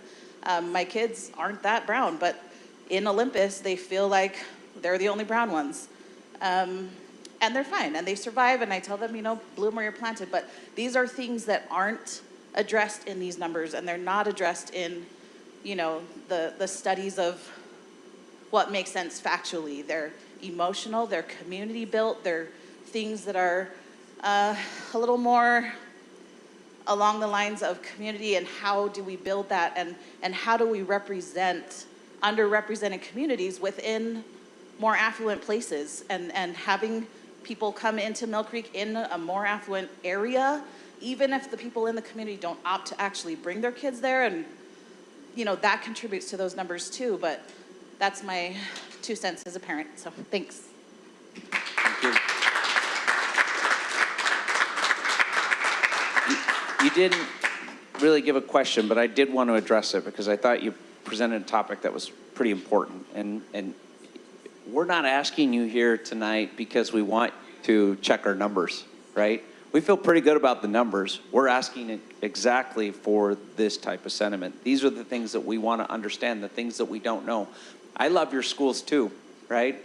I love all of our schools, but there are things that, despite being with the district for 14 years and being at every single one of our schools at some point or another, they're just things I don't know, right? So that's the purpose and the intent of these meetings, and you shouldn't feel bad about sharing that kind of sentiment. I did want to point out a couple of things really quick. We have in William Penn, and our poor principal here from William Penn, we actually have a really large refugee population at William Penn. Catholic Community Services has an apartment complex that they bring in refugee students and families. So we do have some color and some diversity there. Milton, our principal from Lincoln, you have one of the most diverse school populations in the district, right? I think, how many languages spoken at your school? There you go. Okay. Moss. Yeah, Moss. Where did Lindsay go? Our principal here. These are, I want to be clear, we're not closing a school because it's too diverse, right? We genuinely do have this desire to improve educational outcomes for all students and ensure that the opportunities exist at every school facility to ensure that those kids have those opportunities that exist. So I'm going to come here and then we'll come back up here. Hi. I work for Mill Creek City, so I appreciate you coming to our city council meeting. I came and listened. I've been to a lot of meetings, so thanks for all the communication you've given to communities. But my question is directly related to all the languages spoken, a lot of the schools that are being considered. What, as a part of this planning process, and potentially a little too late now, but was there talk of translation services, of translating documents involving ed equity? Like what? I'm just genuinely curious about what your process is to address those communities in our. It's an important question, and I will tell you that we can never do enough because our goal and focus from the beginning is try to be where our community members are and try to create opportunities and hold as many meetings as necessary. We do rely heavily on our local school locations who have the translation services available for their specific languages. We have Ed Equity has been involved. They have a seat at the table in our population analysis committee process to help us understand some of those issues and to make sure that we're doing our part. Now, Lindsay's going to tell you that we're going to hold a Spanish-speaking Q&A session and Arabic and we have offered to go far and wide as necessary and provide whatever resource to make sure that every parent, because it can't just be the loudest voice in the room on making these decisions, right? And too often, sometimes a very vocal minority can shift public persuasion. We want to make sure that every parent has a voice in this process, and we rely on you and other community members to make those things happen. So I'm going to come back up here, and then she had her hand up. Did I miss something on that? Want to chime in? Okay. I'm curious, when you were at our community council meeting, you talked about how the district isn't quick to sell off properties, right, of closed schools. What does money go to when we sell off a property? And would that be a consideration? If you're looking at eventually closing 14 schools, what could we do if we sold some of those properties? How could that benefit the district? Could we look at rebuilding and making up for that deficit from the building materials rising? Like, what could we do with that money? So I'm going to use an example that I think most of you are familiar with. We closed Granite High in 2009. That property, it's now gone, open space. We tried 3 different times to sell it to the city, and they could not bond to get that money to save that open space. And at the end of the day, it was decided to sell it, and with some caveats there. There's a new library there and some other pieces. I'm one of probably the few members of the administration that was around for that decision, and I will tell you I regret it. It was not worth the process and the heartache to sell off one of the last vestiges of open space within South Salt Lake City, right? And so it would have been ideal to find some other, be a little more patient and find some other arrangement that worked for the community, and even if we retained the property and somebody else maintained it, right? And we do have those options that we're using in some other properties that we do own, right? There's actually a property around 45th, and I can't remember where, that we own right now that we, Salt Lake County uses as a park space and maintains. And one day we'll say we want that back. We want to rebuild a school on that property, right? So the idea is ebb and flowing these school locations, that we retain the open space not only for the benefit of the community, in a way that doesn't denigrate our own fiscal responsibilities, right? So partnerships with other groups, mostly municipalities or the county. That being said, you look at what's going on within our communities right now. When we did close Granite High, the eventual payout on that was $11 million. What do you think that property's worth now? Okay, so it has to go back into our capital fund, building or land, so we can use it to purchase other land or to do other buildings. $11 million sounds like a lot of money, doesn't it? It's nothing. It is a drop in the bucket. A new elementary school, $35 million. What's our total budget approximately? Our total budget's almost $1 billion, right? Our capital budget, $60, $70 million a year, and it's insufficient to meet our needs, right? So you get this one-time boost of a payment that comes from that influx of cash, but that property is gone forever. And so I think our real estate committee, we have a real estate committee within the district that I serve on. Our business administrator will be part of that group. And the idea is let's find mutually beneficial relationships with our community partners. Mill Creek has talked about putting a dog park at Roosevelt. That's a closed facility, right? If they want to maintain it, we'd love for them to turn that into a dog park for the community, right? Some of these buildings can be preserved and utilized for other programming options. But if the facility's old enough, we don't want to put a very attractive nuisance into a community, right? Into a neighborhood. Turns into vandals and stripping, copper or other thing, whatever the latest trend is. And safety issues obviously come up. So some of our older facilities at some point would get raised, and we would just preserve the open space for rec soccer, whatever that might be. Did that answer your question? And you heard me say that in front of board members. Now, boards change, right? So, I can't speak what's going to happen 10 years down the road, and maybe there is some one-time expenditure that is totally worth, but there's none of that. Those conversations have happened, and I want to be clear, there's unequivocally no purchases to a request to even purchase those properties. We've not entertained anything like that. That property that you mentioned that is currently being leased out by other things, one of those things that it's been leased out to is a daycare that helps to serve Mill Creek Elementary, and it's an affordable one that our students and their families can actually afford, so the kids have care before and after school. In the William Penn area, the daycares are a lot more expensive. It's harder on families. There's really no way for us to have a happy place for our kids to be before and after school without taking away funds from families. Is there a way that you are looking at with these closures, increasing affordable daycares so that before and after school programs can be expanded if we're being forced into more affluent areas. And there's two parts to that question. And the first answer is, and feel free to jump in here too, we have a legal obligation under the state law to not compete in certain areas, right? And so the legislature gets mad when they feel like we're competing with private business.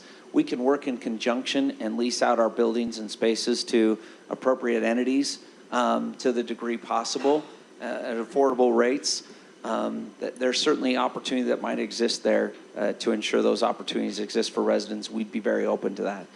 That being said, we wouldn't be able to subsidize that or go in and compete with private business on that front. So there's a fine line there, and we'd want to address that appropriately. That east side portion of William Penn, I want to say there's 45 kids in that area. Does that sound right to you?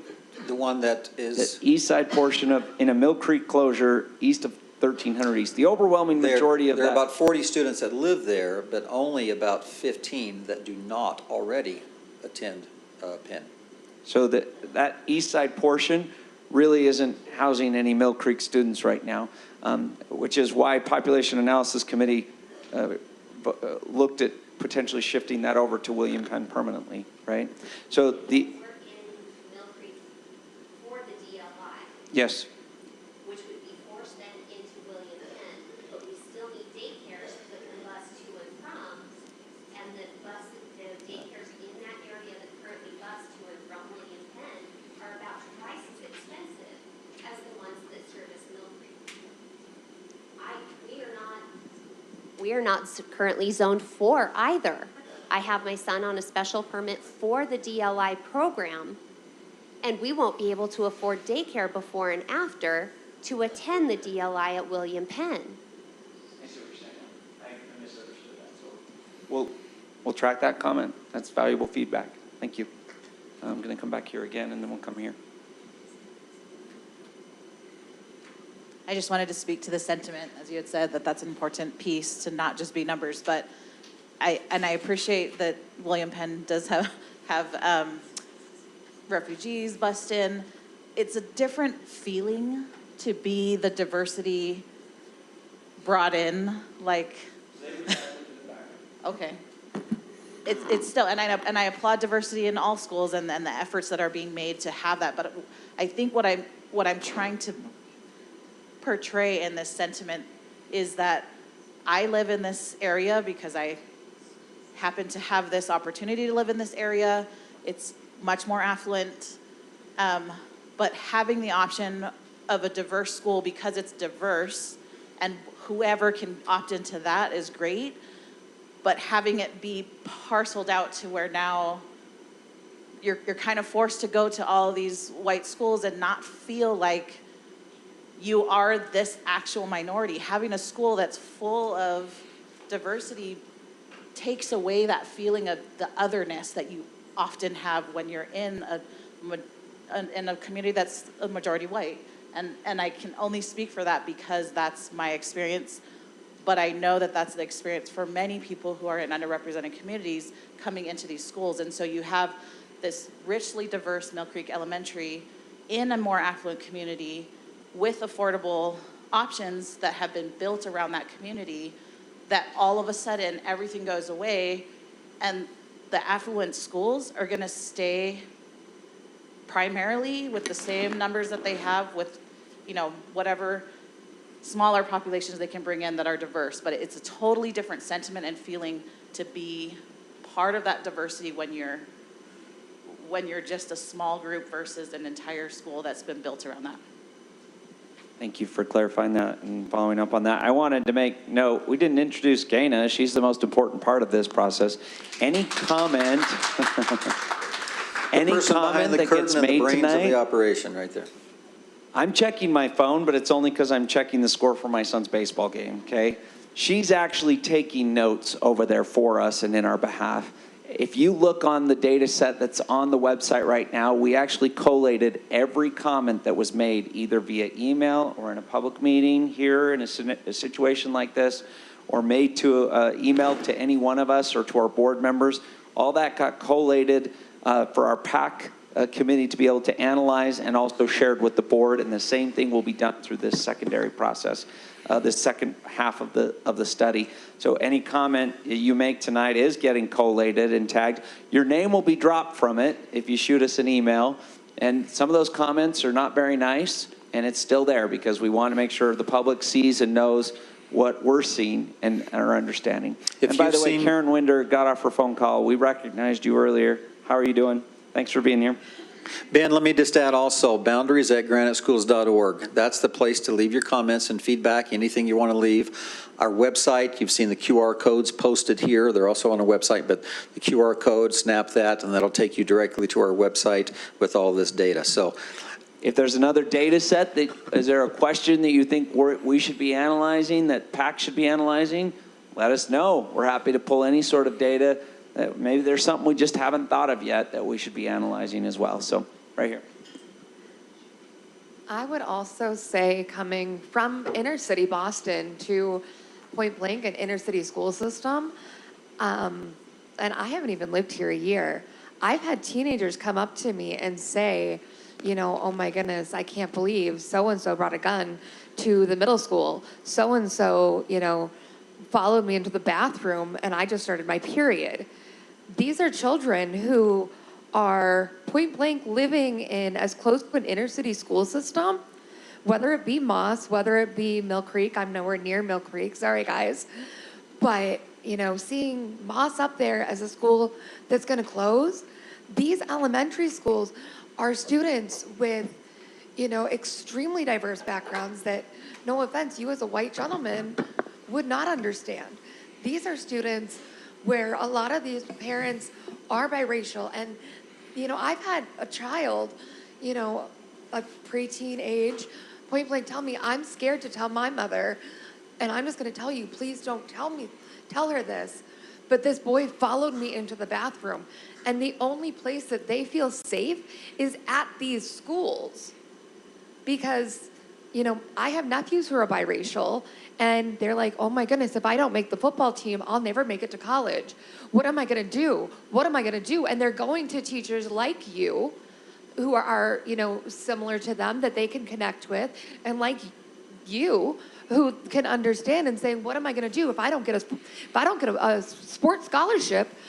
Here I am, an African-American male. What am I gonna do? What am I gonna do with my life? Or this little girl, you know, I can't tell my mother because I'm LDS, and heaven forbid she think that I provoked this man or this little boy because I wore a t-shirt. These are kids who are crying out for help, and they are within walking distance to adults and teachers who are willing to help them.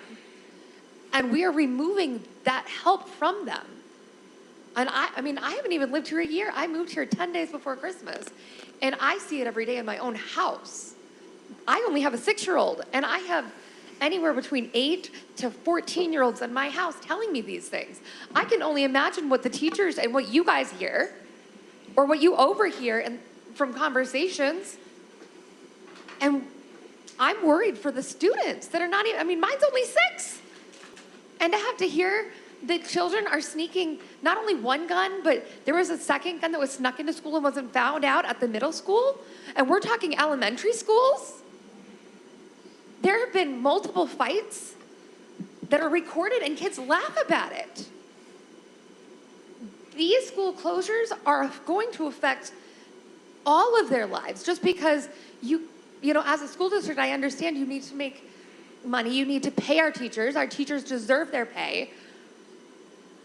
But what about the children who rely on a safe place to go within walking distance from their homes? Thank you. So I think the short answer to that query is that's absolutely one of the considerations that we evaluate as a population analysis committee is walkable community schools.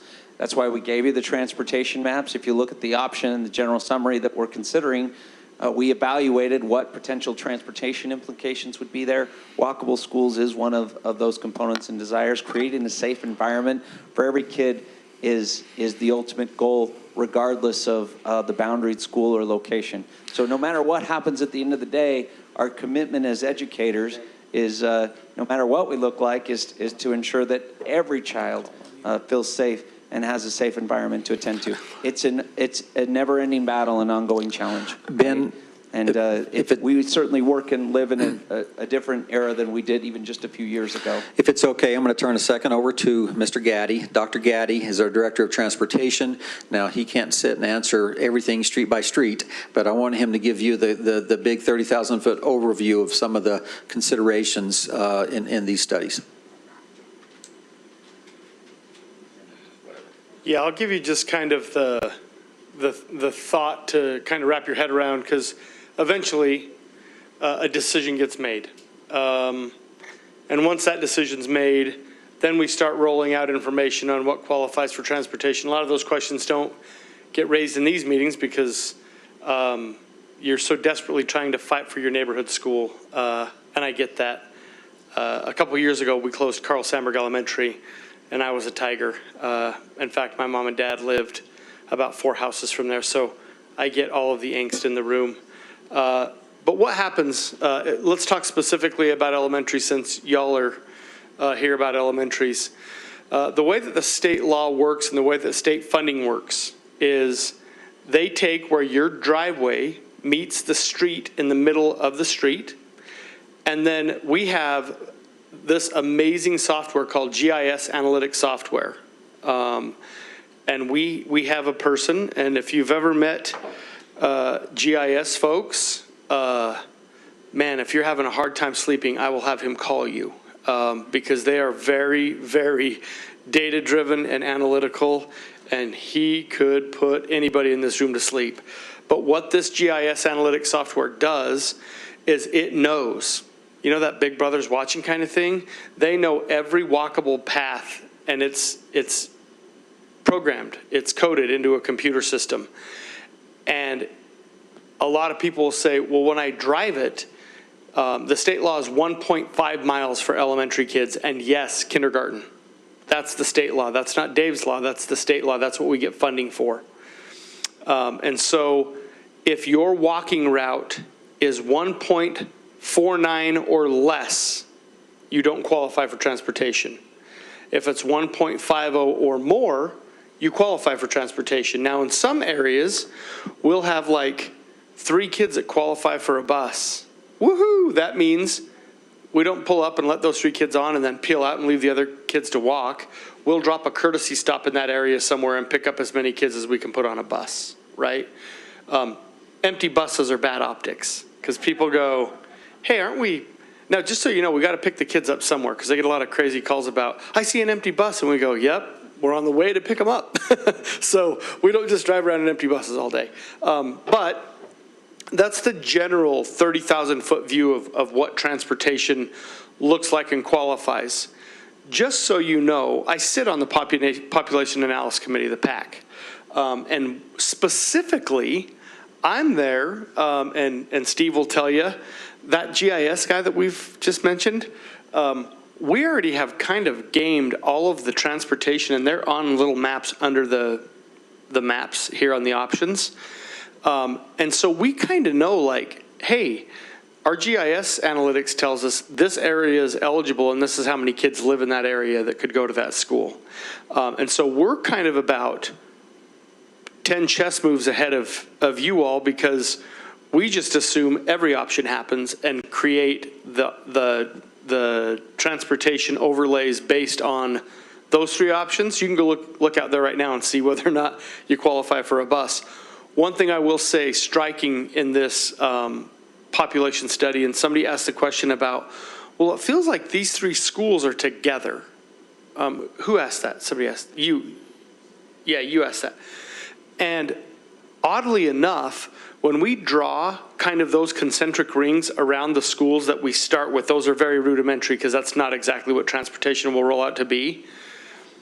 Man, this place must have been a baby factory in like the 80s, because these schools are so close together that the center of the rings almost touch each other. So it basically means we had enough kids in the 80s to fill this school and this school and this school, And now we don't have enough kids to fill one school if you put all three of them together. But oddly enough, those concentric rings touch the other schools around them still. Like we had this massive concentration of schools.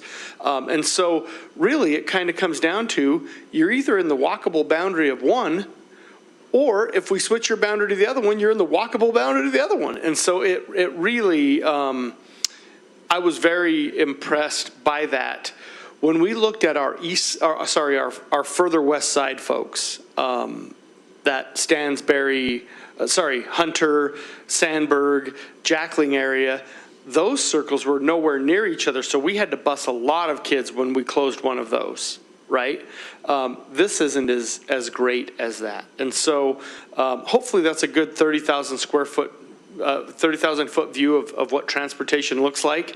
The last thing I want to say before I sit down is it is amazing that Steve says these are projections. I was at Granger High School as the administrator in charge of construction of the new Granger High School when we opened it. We built that school for 2,400 to 2,800 students.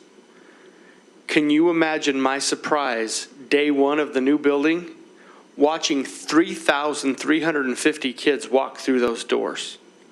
And that's with all of our best estimates, all of our GIS analytics, all of the surveys and the data and the enrollment cards and all that stuff. And so this is far from an exact science, but one thing that I do have confidence in this school district, we will definitely provide the resources necessary, whether that's transportation, another DLI teacher to follow kids to another school, special education units, special education transportation, classroom spaces, all of the above. You have my word as just the transportation director.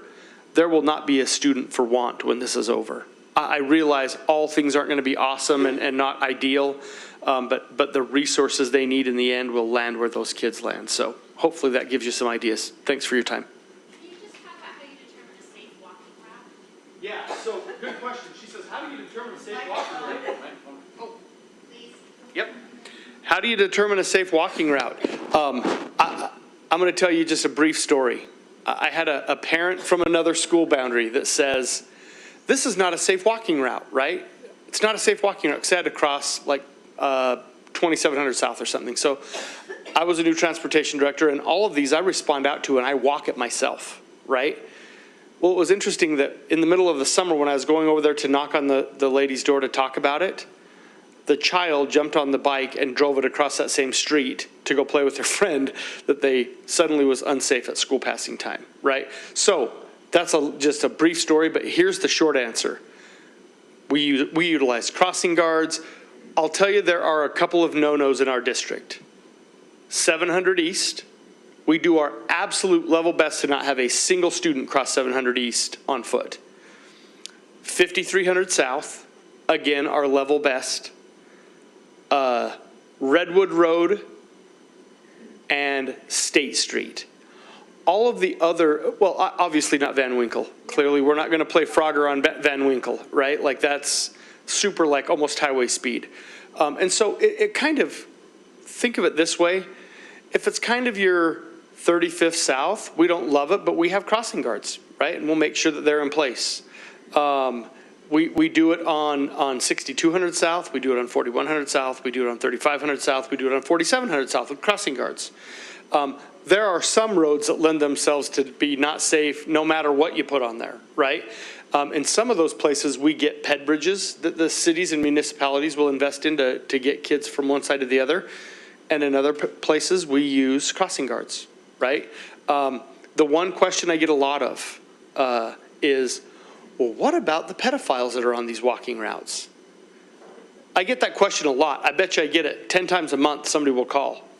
And I'll say, hey, I'll tell you what, if you can find the street in America that somewhere doesn't have a registered pedophile living on it, you found the golden needle in the haystack, because it's everywhere, right? And so hopefully that answers that question in a roundabout way. I'm just trying to tell you that we'll utilize crossing guards when we need. And quite frankly, if it's unpassable, if it's a Van Winkle, if it's a 5300 South, if it's a 700 East, we're going to figure out a bus to put through there. I want to address that really quick because safe walking routes, there's two components to that. One is what he's talking about and how we determine safe routes that we would provide transportation for. The other piece of that is what you do as school community councils, where you fill out and complete a safe walking route. That actually gets submitted to a state system. We actually have a big meeting here. Steve does that meeting with our municipal partners. We do not fund lighting, transportation, crossing guards. That is all up to the local municipality and the county. So when he says we get crossing guards, he's technically not wrong, but he's not right either. We don't do that. We're not transportation experts on that front, right? So we do rely on our local municipalities. I have annual meetings with city engineers and traffic folks and anyone, UDOT, all the municipalities. When the schools turn those in, I send those to the schools or the municipalities. We look at those and try to come up with the best case scenario we can under the circumstances. Again, we're a large suburban school district from about 21st South to 62 South with a lot of major roads and not enough crossing guards. I wish we had 10 times as many as we have. All of them, South Salt Lake, West Valley, Unified. Yeah, I live off of 700 East. It's a death corridor. Like, I don't have a safe walking route. Even if my kid gets older, he's just started. I was originally zoned for Twin Peaks. I'm like in that hat on top of the. It's kind of like Idaho Panhandle. Yeah. I'm really glad I chose Mill Creek. I'm really touched by the community outreach I've seen today. And that's all. I just want to thank you all for coming. Thank you. Let me just, Ben, I'm going to add just quickly, I mentioned again the 9 main schools involved in this. The other smaller areas, this down here, Oakwood, nothing set in stone, but the reason we made some of these changes wasn't just about enrollment, but was about these safety issues. Here's Van Winkle. Currently, these students go over to Oakwood. The small area here, we thought we could clean up a little bit. Here also, we could clean up a bit. Here. So that's really what most of these other secondary decisions were about, was trying to accommodate and fix and remedy the best we can some of those routes. And even in some of these areas that may be, for instance, right here, boundaried to a certain area, yet most of the students in that area already choose to permit to the other school anyway. I think it's actually a really important factor in some of these cleanup areas. We just simply looked at what people were already doing, right? That eastern portion of the Mill Creek boundary, that was when the overwhelming majority are choosing to go to William Penn, that makes it, and then that corridor is right there, 1300 East. You can see how some of those decisions might have been determined.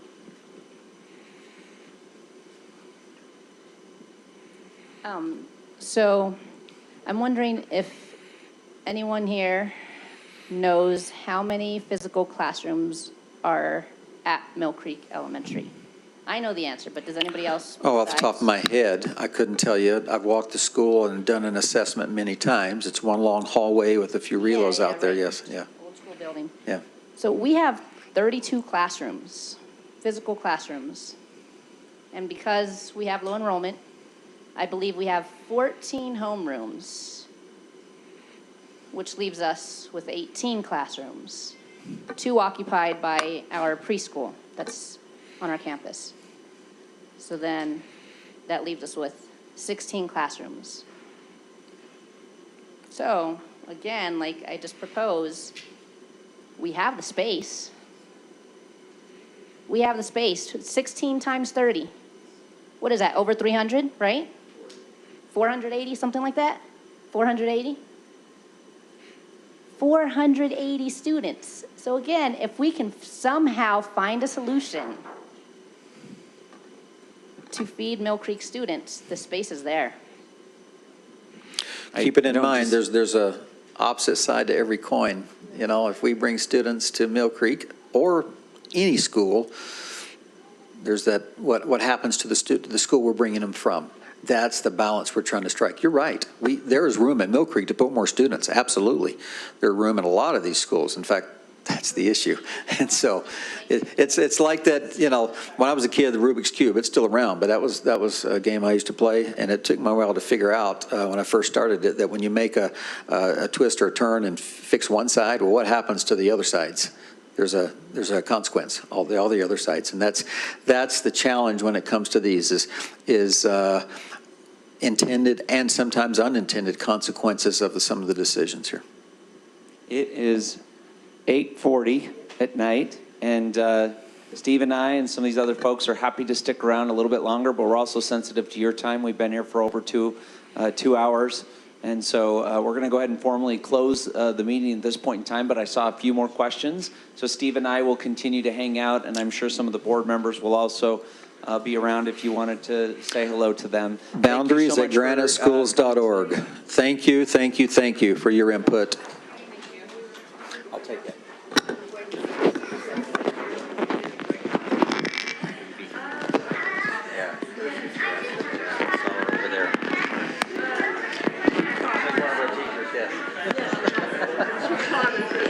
Yes. Yes. Thank you.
Hey, can I just make mention of one thing? There was a state senator here tonight by the name of Kathleen Reeby. She's an excellent supporter of Granite School District, and I failed to recognize her. Would you please just know that Senator Kathleen Reeby is here. We're grateful for all those elected officials who would join us with tonight. Thank you again. Sorry for interrupting your conversations.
I know that Ethan said he was leaving.